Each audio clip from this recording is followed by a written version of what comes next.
On live? You are on. We are live. Zen Live TV. Welcome to the Alien Scientist Conspiracy, Science, and Controversy Hour. Views and opinions expressed on this program do not necessarily reflect the views of our hosts, our Zen Live TV producers, or the guests we may have on from week to week. We cover a lot of controversial and in-depth issues here, and not everyone's going to agree on everything all the time. That's just how it is, and you come across that any time you get into research in these types of fields. So please understand that and respect that. Today we're going to be talking about Nikola Tesla and really the science behind what he understood and his knowledge. So sort of like in line with the Occupy Tesla's movement's goal of occupying Tesla's knowledge of electromagnetism and stuff. We're going to cover a lot of that sort of basic theory that he had learned when he studied at Graz University in Austria. And we're going to go over some of the electromagnetic theory of the time that led him to become the great experimental physicist and inventor that he was. Nikola Tesla was not really renowned for being a good theoretical physicist. He was really more famous for his inventions and his ability to really envision things in his mind and make them real, and like the AC motors and all the other systems. And we're going to sort of really go over a lot of the sort of the myth around the myths that surround Nikola Tesla. And joining me today will be Ken Griggs, who was my guest for the past. He called it. He's been a caller into the show for the past 3 shows. And I enjoy talking to him, enjoy having him on so much. I invited him on to sort of share a discussion on this topic with me. And he's a physicist. So he's going to call in right now, and we're going to add him to the group right now.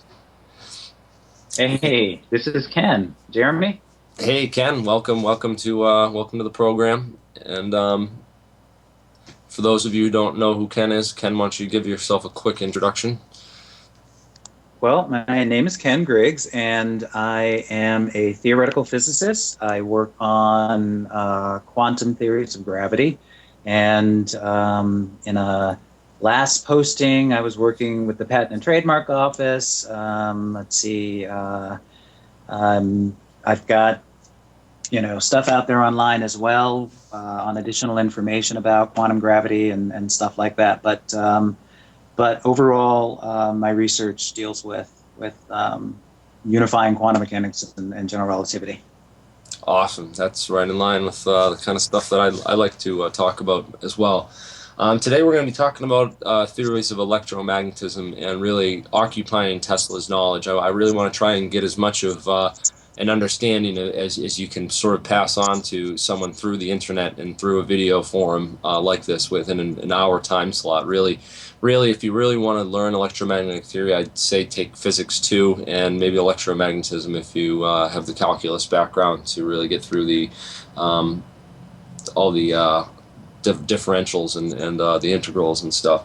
The college textbook most universities use to teach electromagnetism, electrodynamics is Griffith's. This is the book that I used for when I took E&M 1 and 2. So it's a very, very solid theoretical text. It's really full of a lot of different information. And I also have another book that is used sometimes in other classrooms. It's by Jeffimenko.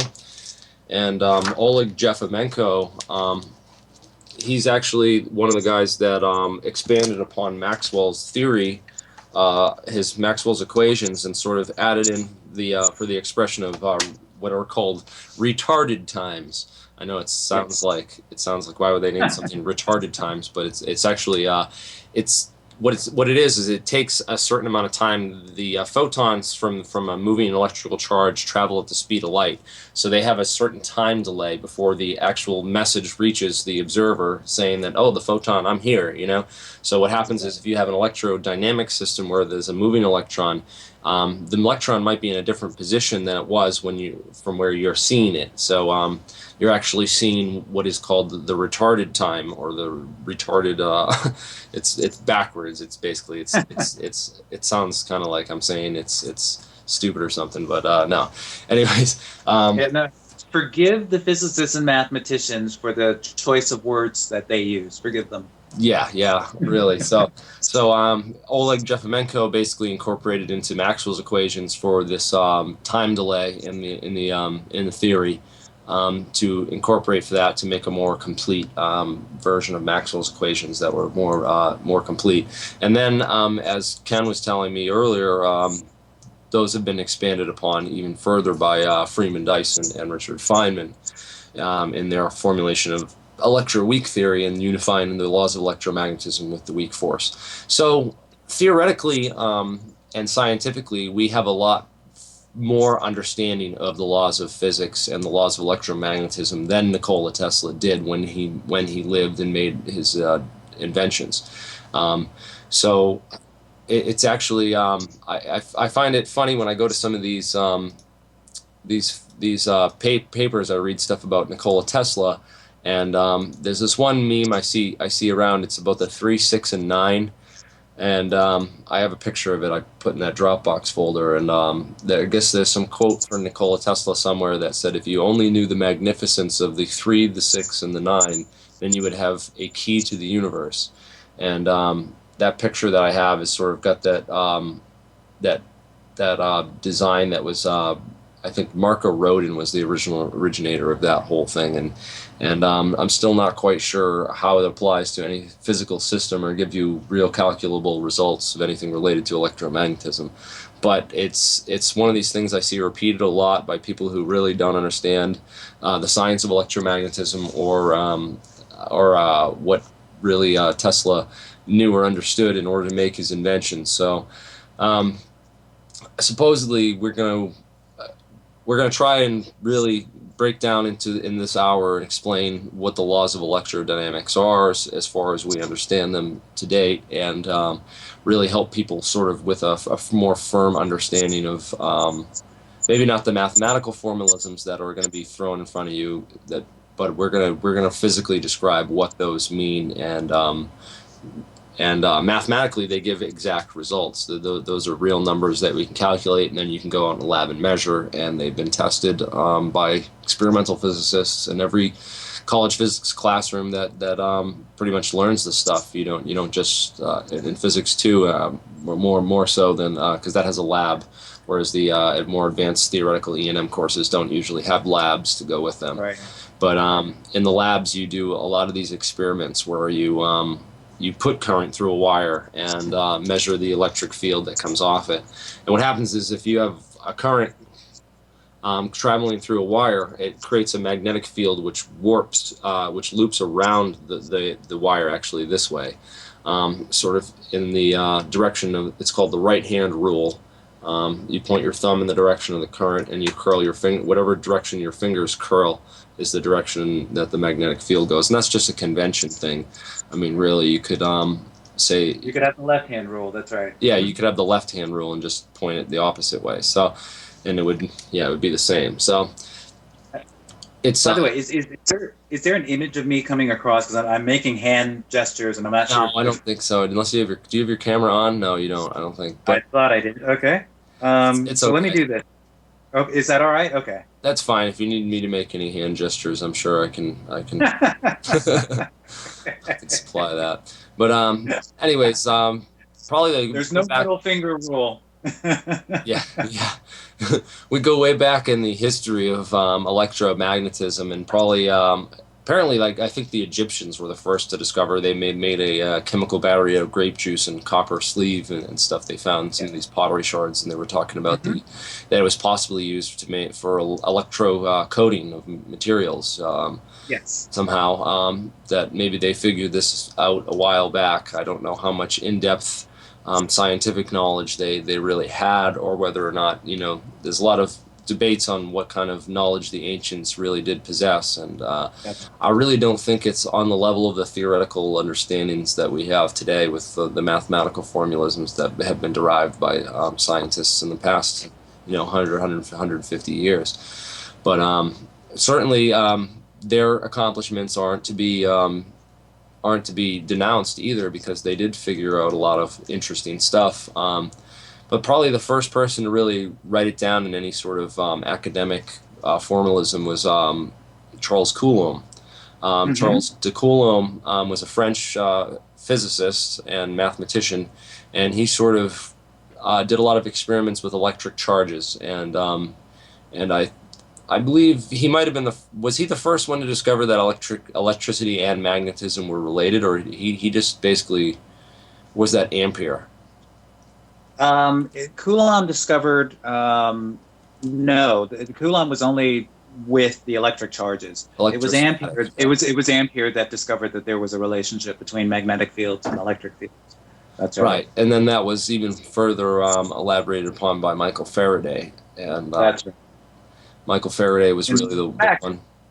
that's right. In fact, Faraday was really the first one to discover that if you moved an electric charge, it caused a strange magnetic field in the area. So yeah, he was Right. really the Yeah. first one to discover I think that. Faraday was the first to discover that magnetism and electricity were both very deeply related to one another. Ampere That's was more just he was more playing around with currents and actual um, the flow of electrons through objects and stuff. hmm And Faraday was the first one to really be like, hey, when I put a current through this wire, it creates a magnetic field that goes around, and maybe that's useful somehow. And then someone else was said, all right, if I make the magnetic fields and they always curl around this way, well, if I start coiling up wires, I can get all the fields to line up together and make electromagnets that's right. and other things, inductors and whatnot. So hmm I thought it was really interesting.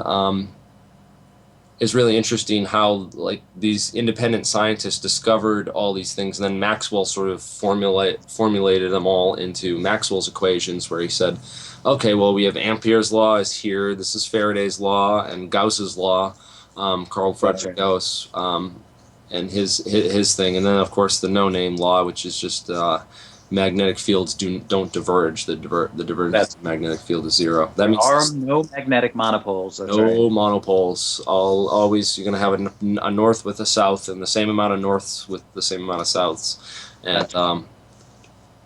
really Yeah. so with those tools though, basically it was mostly Faraday's law that Tesla used to create his AC motor systems, and he just was able to envision in his head, how can I coil this wire and how can I arrange these coils of wire in a system that works in a motor or a generator, and that That's was right. his first, I believe, his first big invention was the ability to do that, and that's not to be understated. The complexity that took to envision that in his mind and then put it together, especially with the phase. He had six coils in his AC motor, and had it arranged so that they'd switch off when it was as it was rotating, so that it would charge different pieces of it to get it to work in conjunction to actually spin and generate power, and generate a coherent AC current from the motor systems. So, That's right. I mean, this is what Tesla did in his lifetime. This is what he was famous for. He made all these generators and hooked them up to hydroelectric power plants in Niagara Falls. There you go. There's a Yep. statue of him at Niagara Falls standing. By the way, I just want to say it's a statue on the American side. Because when I To, went to Niagara Falls and I was searching around for it, I'm like, I mean, where? No, Canada? I don't see it. But it yeah. was on the American. Oh, it is. Okay. That's good to know in case anyone goes, because it kind of looks like it's on the Canadian side in this picture, but yeah, it might just be reversed. You know how some images I are believe. flipped or whatever. But because I've been there a Right, long right. time ago, and I thought that we went over the bridge and saw the falls, the horseshoe falls from this way, from that side. I thought that the other side was the American side, but I could be wrong. But the Tesla No, no, turbines. I really do believe, because when I was there searching around for it, I'm like, okay, I've found the power plant. Where the hell is the statue? I've been hearing about this all, and no, it was on the American side. But I'm gonna look into that as well. But I Right. believe that that's what my conclusion was. So the polyphase AC generators that Yeah. Tesla invented, that he's standing on in that statue, um, those were remarkable thing to have come up with and invent at the time. You know, nothing like this had been seen Oh, before. absolutely. He actually electrified the Nope. world for the first time, and found a way to bring electricity to people. Up until that point, I think Edison was trying to use DC current and pushing the DC, and That's right. DC breaks off. It drops off really strongly, so it That's doesn't travel long distances. So it's really hard to send that power over long distances, like all the high tension wires and the power wires that we have. It really yeah. hard to. It turns out that the best way to send that electricity is to jump it up to a super high voltage and then send it through those high voltage cables down to other power stations, which jump the voltage back down to a usable level for the street wires that people can use. So for Well, long, sorry. sorry, you can go ahead. I was just going to quickly state that with direct current, as even the name implies, you're actually taking the electrons from one end and you're sending them through the wire to the other end. The original electrons that you have, you're actually, moving them across the whole wire. Whereas with alternating current, that's not actually what you're doing. You're taking a few electrons, or the electrons on your end, and you're just jostling them back and forth. So they're not actually moving the full length of the wire. Yeah, it's like you're And by shaking. virtue of you jostling, you're shaking them. That's right. And by virtue of that, then they shake the electrons next to them, and then they shake the electrons next to them, and then they shake. And that's what's propagating throughout the wire, is this inductive effect. So that electrons themselves aren't actually being transported, just the energy that the electrons have via this induction technique. And so you can have a much greater efficiency in terms of shipping that energy from point A to point B than you do with direct current. So that's why AC current is actually used, because it literally ships energy along the wire for the same amount of energy gets shipped a much longer distance without the loss due to friction than does regular direct current. So that's really the reason. Right, and just to clarify, even in direct current, it's it's not like the electrons are zipping through the wires at the speed of whatever. They're even in direct current, they're sort of pushing the ones next to them along, and the actual same electrons don't actually travel very far in the wire. Even when you leave a wire on for a long period of time, Right. it's not like the one electron jumps and goes at the speed of light from one end to the other. It really just it's sort of pushing them all together, and it just Right. like it's harder to push. It's harder to like push them all than it is to if you just shake them up like having a string and you're just putting waves on a string. That's more like alternating current, because you're Gotcha. shaking the electrons up and sending the wave. The waves go a lot.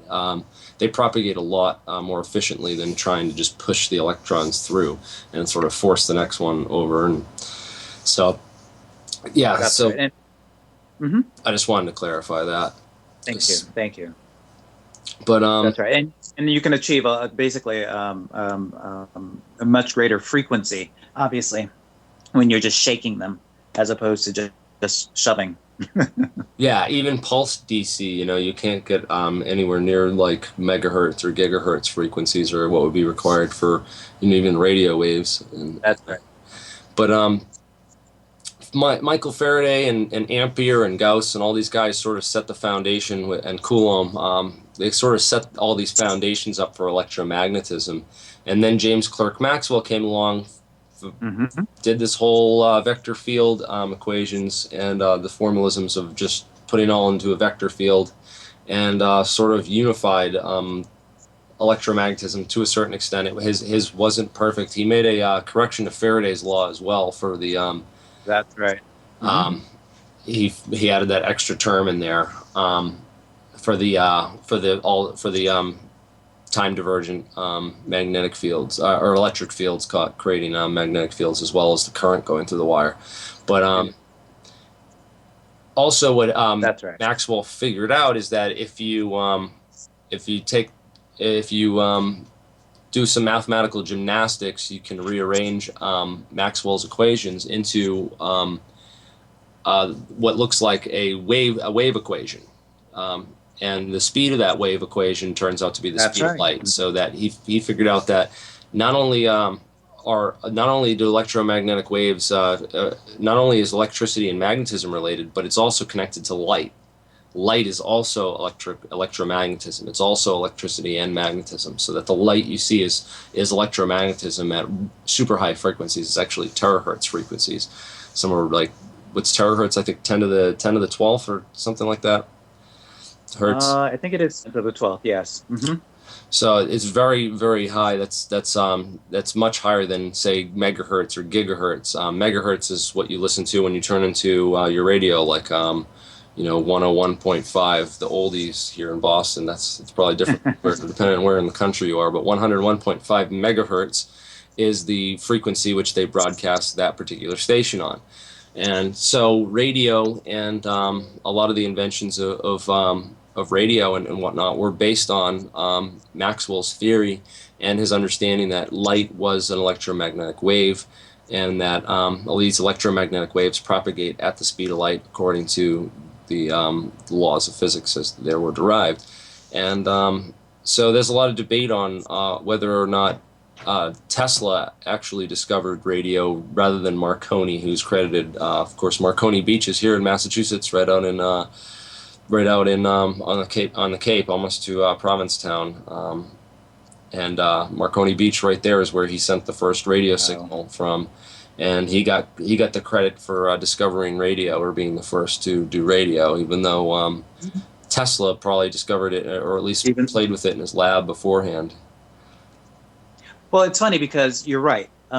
Tesla was given the credit after Tesla died by the Patent and Trademark Office. And that's just sort of a sad statement about how long that process can take. But yes, originally it was Marconi who was given, obviously, the credit. So the Patent and Trademark Office believes at this point that Tesla was actually the original inventor of it, or the discoverer. I don't know. It's like they didn't invent. Or right, the original discoverer. There's these electromagnetic waves all around in space before we figured out how to manipulate them and tap into them, and then put up antennas to pick them up again and right. transmit and receive them. What a great thing when Tesla was trying to get funding for his research, he brought this to the Army. And he was trying to tell them, hey, I have this thing called radar. Look, we can send out these signals and bounce them back, and we can know where ships are, we can know where planes are. And the Army kind of laughed at him. They're like, oh, this has no military application. We can't use this.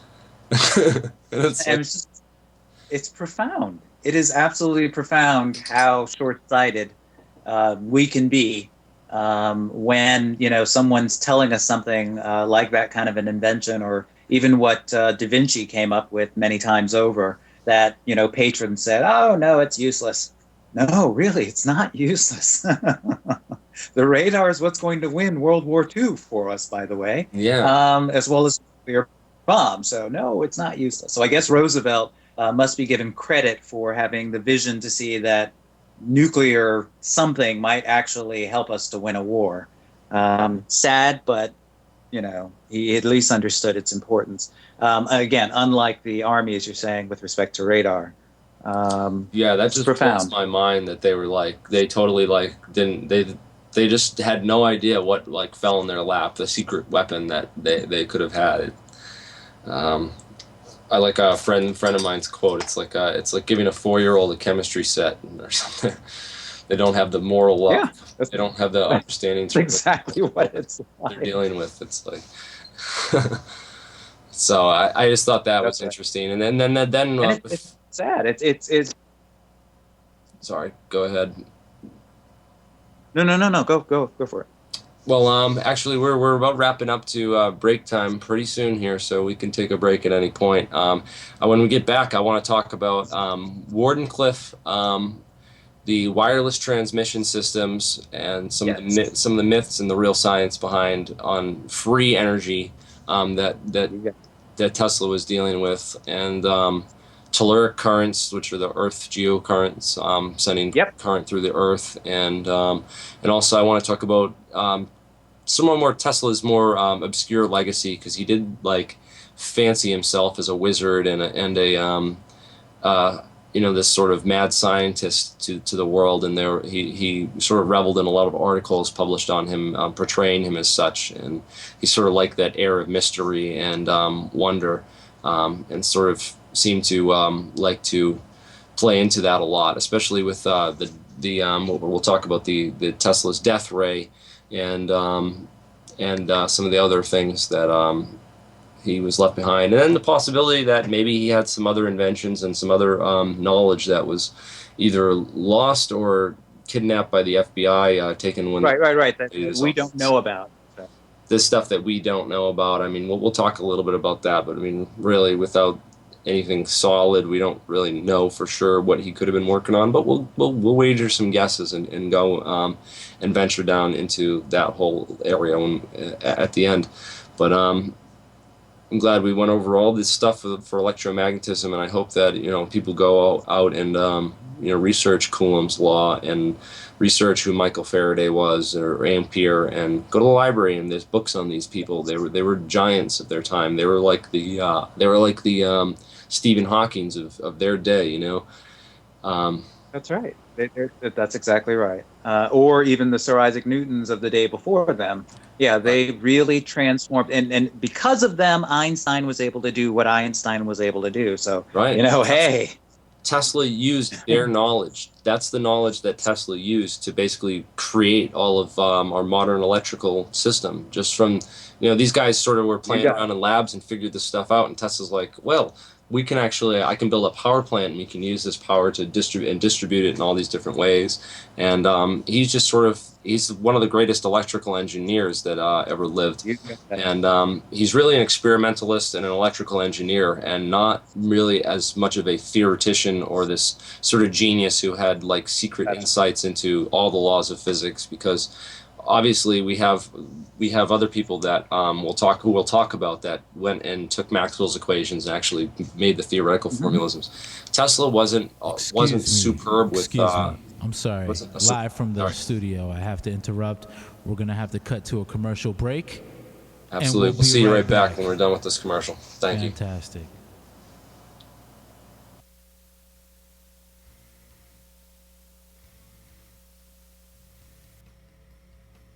We're gonna get you to laugh. We're gonna get you to cry.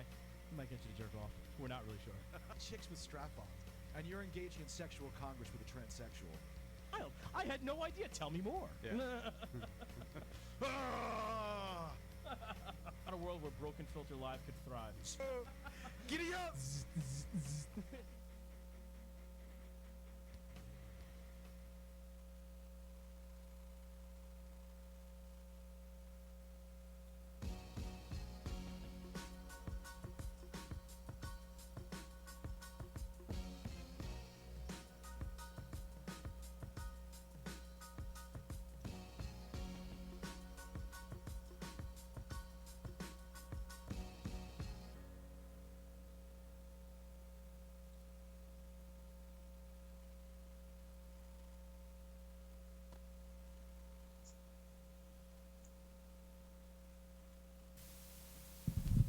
Welcome back from the Zadalza Studios, live in Port Chester. Back to the alien sciences.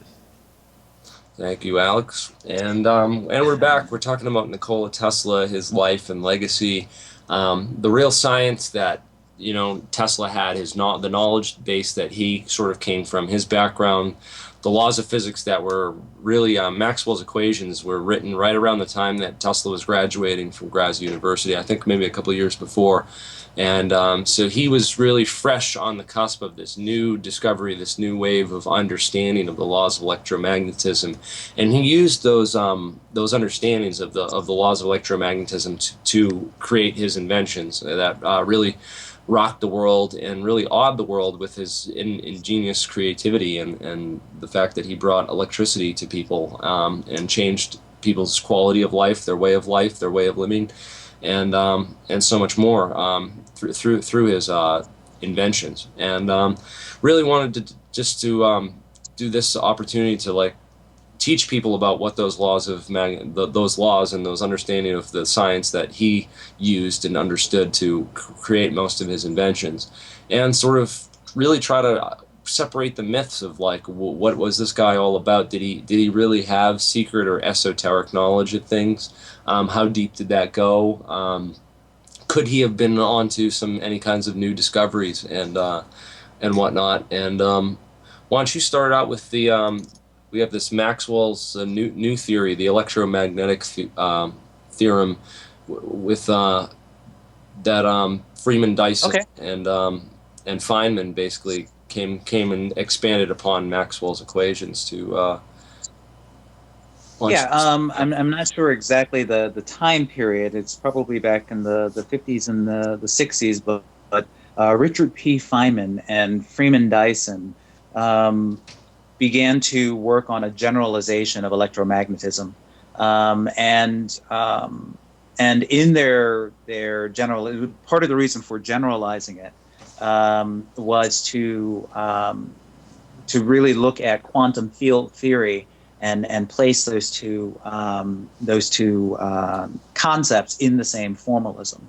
When we're dealing with Feynman diagrams, which are particles interacting and virtual particles and all that sort of crazy quantum stuff, the form of electromagnetism that appears is not exactly identical to the form of electromagnetism that appears from Maxwell's equations, and so in their generalization, there are some new concepts. Now, I'm just going to take it one step farther and say that there's a mathematician physicist named Lewis Kaufman who has also put it together, Freeman Dyson and Feynman's ideas in a way that I've been using and learning in my own research, and I you have a picture of that, but essentially the generalization that comes about is that there is a new type of interaction of a magnetic field.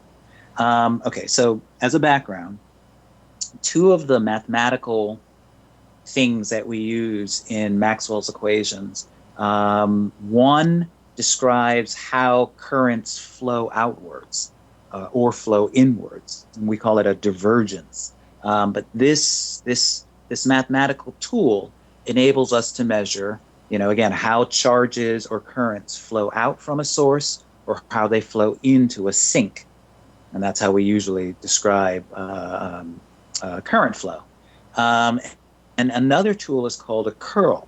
And what the curl does is to give a number to how something circles around some sort of inner point. So, for example, if you wanted to describe a tornado, you could describe the strength of the tornado by the curling effect of the winds in the tornado. And so this sorry. Curl was described to me in electromagnetism is just if I put a paddle wheel here, which way would it spin and which way would it spin? Mm-hmm. How much would it spin? So that's right. That's right. Another way you to got think it. about it. So it's a mathematical tool to give you a number associated with the spin, such that the more it's spinning, the tighter the spin, the greater the number. And the same thing again with this divergence, which tells you how does something flow out, how does something flow in, and sort of like a waterfall, or truly a sink. What's the intensity of that flow as something is coming out of or going into a sink or a source. And these are the two main mathematical tools that Maxwell used. And so by virtue of those tools, one can ask questions like, what's the strength of a magnetic field? Because we know that a magnetic field is associated with current flows, it's associated with what might be called little eddies or tornadoes in an electric field. But the bottom line is that these tools, it's a neat and simplified way of looking at electric fields and magnetic fields. The reason why I'm bringing it up is because in the generalization of Maxwell's equations, we find that the new term that Freeman, Dyson, and Feynman, as well as Kaufman, brought to bear, is something called a magnetic field cross a magnetic field term. It's a term Laplacian. that, it's not the Laplacian. No. It's B cross B, we call it, and Oh, the B essentially cross B field. Yeah. B cross B. And so this is a new thing that traditional electromagnetism, classical electromagnetism, does not have. So basically what it's measuring is how curly, how circular, how tornadic is the magnetic field. Okay? And essentially what we believed before is that the magnetic field does not have this kind of a property. That when you actually look at how things are curling with respect to each other, B cross B is zero. Right. Just in pure electromagnetic theory, pure theory of curls, it has to be a zero term. But what, again, Feynman and Dyson and Kaufman discovered is that no, it's not, because we're not using, and this is another thing, is we're not using scalars, we're using something called matrices to describe these electric fields and these magnetic fields, etc. So the bottom line is that in this generalization, this new term causes causes compasses to spin rapidly. So instead of the needle just pointing in one direction, it's actually spinning. So that's what that term, that's how you measure, you might say, that term.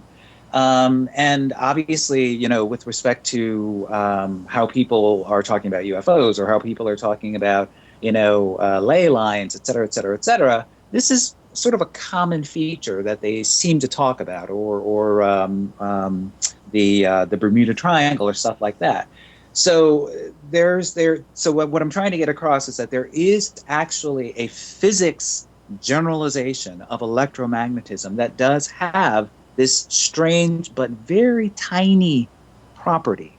And Nikola Tesla would have been the right man at the right time to actually be able to measure this, because he was dealing with high voltages. And this term, this B cross B term, does not really appear except for high voltages. But in as far as we know, it's nowhere in his notes that he ever really discovered this extra term or anything like that. Or at least didn't write it down. Or I mean, Tesla wasn't. He was a great inventor. He has lots of inventions to his name. But as far as theoretical physics go, I don't think he was really close to to understanding that.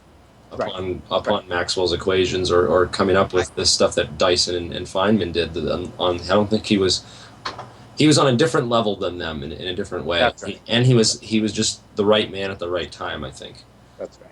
No, I completely agree with you. He could not have written down this formula because he didn't understand it in that way. He was a brilliant experimentalist and engineer. So he knew that there was something there. He could measure it. But to actually put it in the equation form, that's not how he operated. Well, I'm sure he knew basic calculations too, because he had to, you know, calculate things like how much current he was using, what the voltages were going to be, you know, all those types of things that we do as physicists as like what we call our back pocket tools. That, you know, you don't want to be dealing with currents over, you know, a certain amperage, because once you get too much current, that's when you get electrocuted. And as long as you keep the current below that level, you don't get electrocuted. And that's why he was able to stand next to those giant generators with giant lightning bolts flying by him, but yet he was fine. It's the super high voltages, but the current wasn't the level where it can penetrate skin. You need that current the current that you need is actually dependent on the resistivity of human skin. So you got it. It's measured. It's like how much current is needed to penetrate your skin and electrocute you. So that's right. That's the kind of thing that they teach you in labs when you're dealing with electricity and magnetism, so that you don't electrocute yourself, or that if you do, you understand why. Exactly. You know, and you know, he definitely understood, you know, the Faraday cage. And you know that current flows. When you have a great conductor, the current's always going to flow on it before it flows on anything else.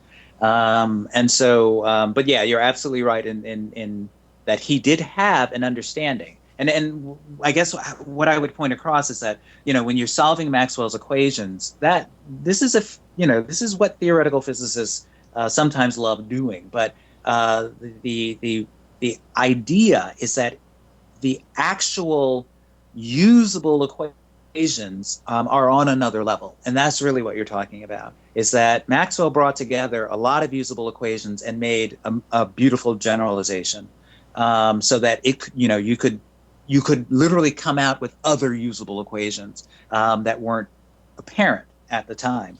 And so we got, the speed of light is constant, et cetera, et cetera, et cetera, and all of what that means. So I guess the way that I see Tesla is that, yes, he did have an understanding of how to actually write down usable equations.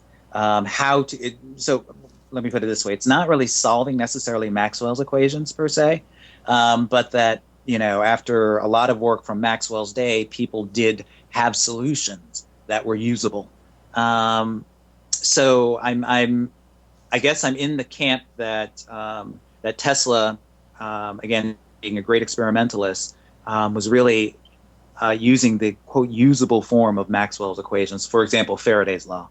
Right. And understanding what was Faraday's law. That's all you need to build Tesla coils. Is you build a feeder coil that charges up the other coil and jumps up the voltage.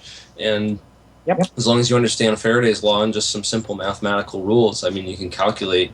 We've built Tesla coils in physics when I went to school, and you sit there and run through all the calculations and find out how much you're building up, and everything else. So it's, I don't really. I mean, he was great. He was the right man at the right time, and he was a wonderful inventor. But as far as I read these articles like that was posted on Thrive Movement, the Thrive Movement page posted this article about Tesla the other day. It was actually from Collective Evolution, collectiveevolution.com. And the title of this paper was "The Influence Vedic Philosophy Had on Nikola Tesla's Idea of Free Energy." And yeah, I was reading through it, and whoever wrote this has maybe a 7th grade, 8th grade understanding of laws of electromagnetism, really, I'm up in arms about this because the Vedas are interesting. They're quoted by guys like Oppenheimer, but as far as having a mathematical, consistent theory of how the universe worked, and to say that the ancients had this all figured out, and that people like Tesla had secret insights into the nature of the universe because he read the Bhagavad Gita or some of the Vedic astronomy texts or something, that he somehow gained superior insights into the nature of the universe, so that he had these theoretical insights that allowed him to just see things that other people couldn't. Those people don't really understand what Tesla did, what he invented, how his inventions worked, how he came to create an alternating current motor, how he came to produce the Tesla coil. I mean, the theoretics were all there. They were written by guys like Maxwell and Ampere and Faraday, who wrote all the tools that he just put together and used. He didn't get those tools from Vedic literature or ancient texts of the Sumerians or whatever these people think. Well, let me put it like this. I mean, because you're absolutely. Sorry. No, go ahead. I think you're absolutely right. I firmly believe that, because of my own experiences and dealing with other scientists and engineers, what Tesla did required 100% of Tesla. I don't think he had time, honestly speaking, to learn anything about Hindus or the Vedics or about any religions. Just no time in a day. His time in his lab playing around and making stuff. Honestly speaking, I mean, the stuff wasn't laying around. They didn't have Google. Yes, he dealt with, quote, high society. Are you still there? Yeah, I'm still here. Can you hear me? Sorry. He dealt with a lot of intellectuals and high societies, et cetera, et cetera. They didn't have access to this material. But if they did, they certainly had time to absorb it to a certain degree. He didn't have any time. There's not enough time in a day for an engineer and a scientist for all of the patents that he came up with, because he didn't do it overnight. For all of the research that he did, he didn't have time, just based on that alone, to absorb what's necessary to understand anything dealing with any religion in particular, especially a religion as old and with as many pieces of literature as Hinduism. So I agree, just based on, logic, unless he was living, in a slowed down time, which I do not think he was. So the idea, if the ancients had such great and superior knowledge, why are we like so why didn't they do it? along That's right. with our scientific formalisms and our theoretical physics now? Like, why aren't theoretical physics of today going back and reading, these things to get insights? I just don't see how. I mean, I've read the Bhagavad Gita. I have a copy of it here somewhere, and I don't see anything in there that gives me superior insights into theoretical physics. It's like oranges and apples, That's right. That's exactly right. And this is exactly the reason why, we look back at the Greeks, because what we're looking for from them, since they had mathematical tools, was, did they actually understand what geometry? Right. Yes, they had a good understanding of geometry, and they could show it. And we still use those same mathematical tools today. But when we go back, as you're saying, into the Vedic literature, we find, no, okay, I know how to meditate now. And this is a great thing, don't get me wrong. But it doesn't. Quotes on this page too, right, from other things and stuff like it's basically describing that the Akash. It's basically what their concept of an ether is, and I guess there's right, the Akashic records, I believe. There's a bunch of quotes that are in this article and stuff, and I'll link people to it. But as far as I'm concerned, like, Tesla was he was a great inventor, but there's all this myth and I call it misinformation just about what he did and who he was and what he understood, and really the science behind it. There's so many people that give him like superior credit, but really he wasn't that great of a theoretical physicist, because he didn't come up with Freeman, Dyson, and what Feynman figured out. Right. He didn't come up with electro-weak theory. He didn't unify, electromagnetic forces with the weak force. The weak force wasn't even known about. They hadn't even discovered quantum mechanics at that time. And that's right. I just think that there's a lot of misconceptions about people that don't really understand the science or think that he had these sort of massive secret insights into stuff. But at the same time, on that note, I do want to talk about, we have like 10 minutes left. I do want to talk about Warden Tower and his whole quest for free energy, and what that free energy implied was a way to make energy free, and just you could pull energy out of the air. It was free for everyone. They wouldn't be able to put a meter on it. That's right. It didn't mean that energy came from the vacuum, and that it was just that he knew this sort of secret to the universe, that he could tap into the vacuum energy and pull energy out of nowhere. And there is also theories that what he was doing with the telluric currents and setting up these towers around the Earth to turn all of the Earth's atmosphere into a giant dynamo, because there is a lot of energy in the Earth's atmosphere. We have lightning storms. The electrical storm that we have unleashes tremendous amounts of power. If we could find a way to harness that power right out of the atmosphere, we could literally power all of our machines, again, for free. Not to say that energy would be vacuum or 0-point energy or any of that stuff. It's free in the sense that you don't have to pay for it. You can't put a meter on it. That's sort of the free energy that I think that he was talking about. That he was talking about. I don't think people have this misconception about that they're going to build a magnetic motor and get free energy from it, because they don't understand things like Lenz's law or Poisson's theorem or Stokes's theorem, or Stokes, right? Right. So stuff like me, we know about, because we have the technical background and the training as physicists, but people out there who are just backyard inventors trying to plug a generator to a motor and get a free energy machine in their garage. They're not going to have that kind of success with that approach. That's right. But definitely, And Gordon Cliff Tower was very. It's always intrigued me whether or not there was a sort of a secret atmospheric or a way to tap into the telluric current, sending current through the ground and charging up the entire Earth, or those types of things.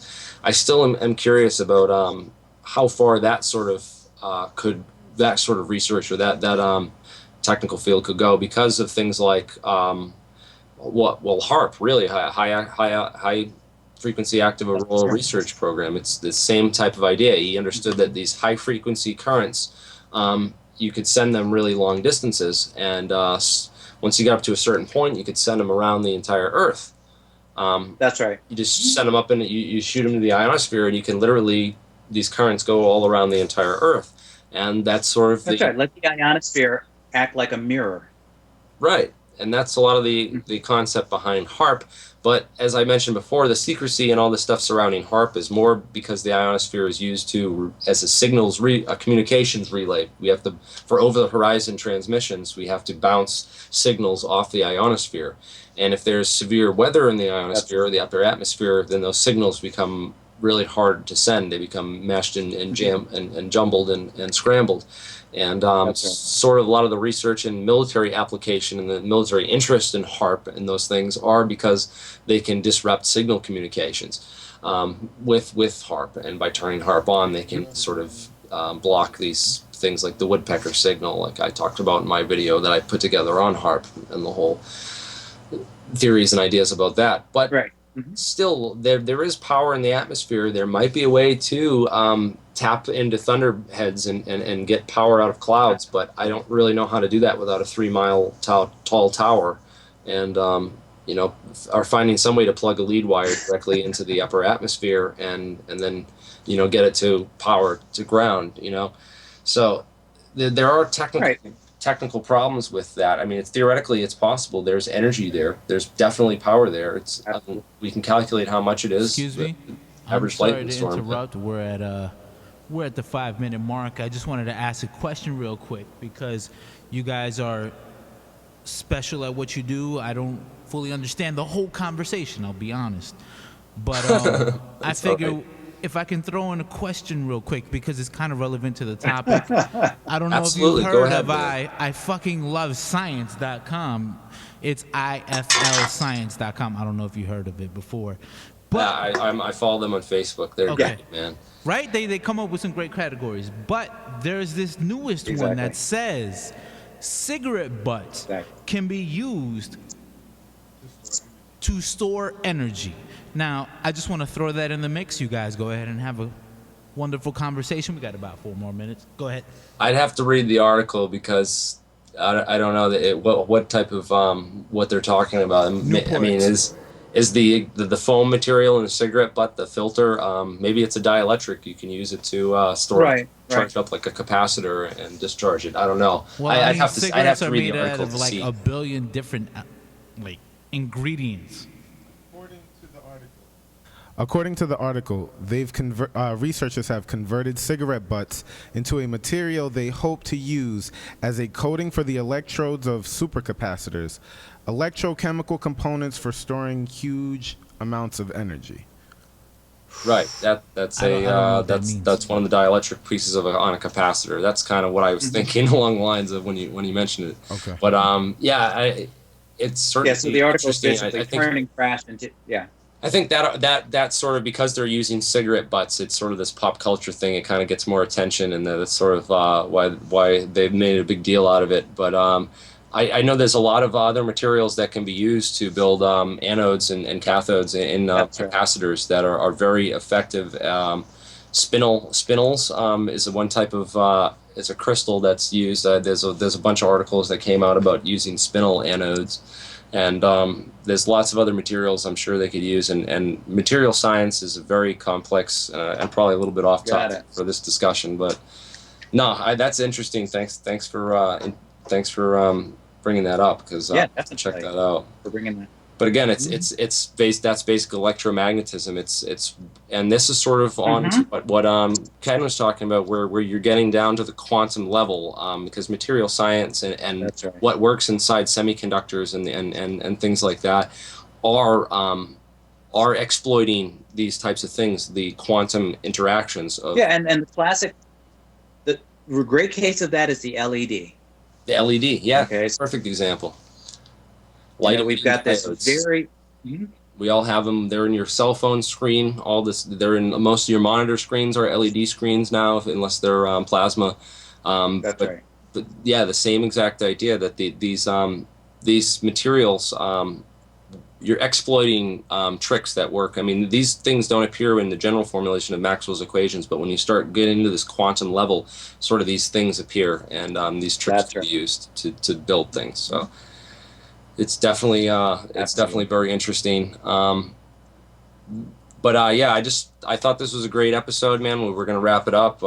Tesla was a great guy. He was an awesome inventor.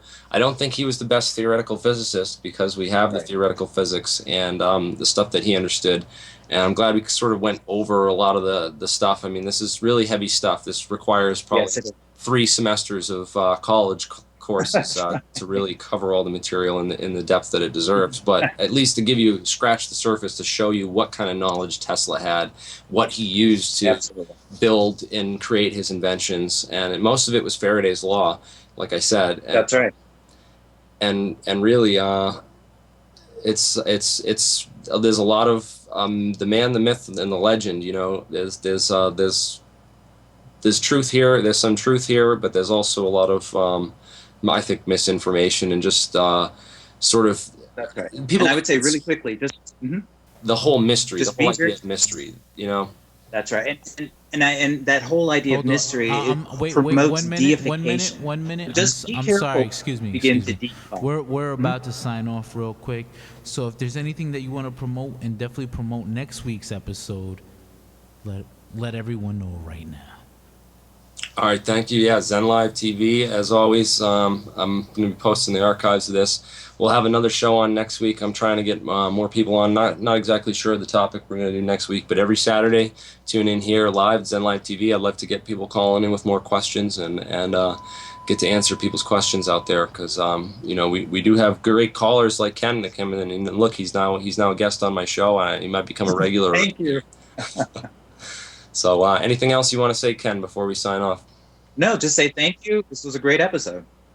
Yeah, awesome. Thanks for taking the time to talk with me and expound upon that stuff. I think we might have lost a little bunch of people at the second hour mark when we started getting into all that really theoretical stuff. But hey, I hope they got something out of this episode and enjoyed it. So thank you all for watching. And as always, Alien Scientist signing out.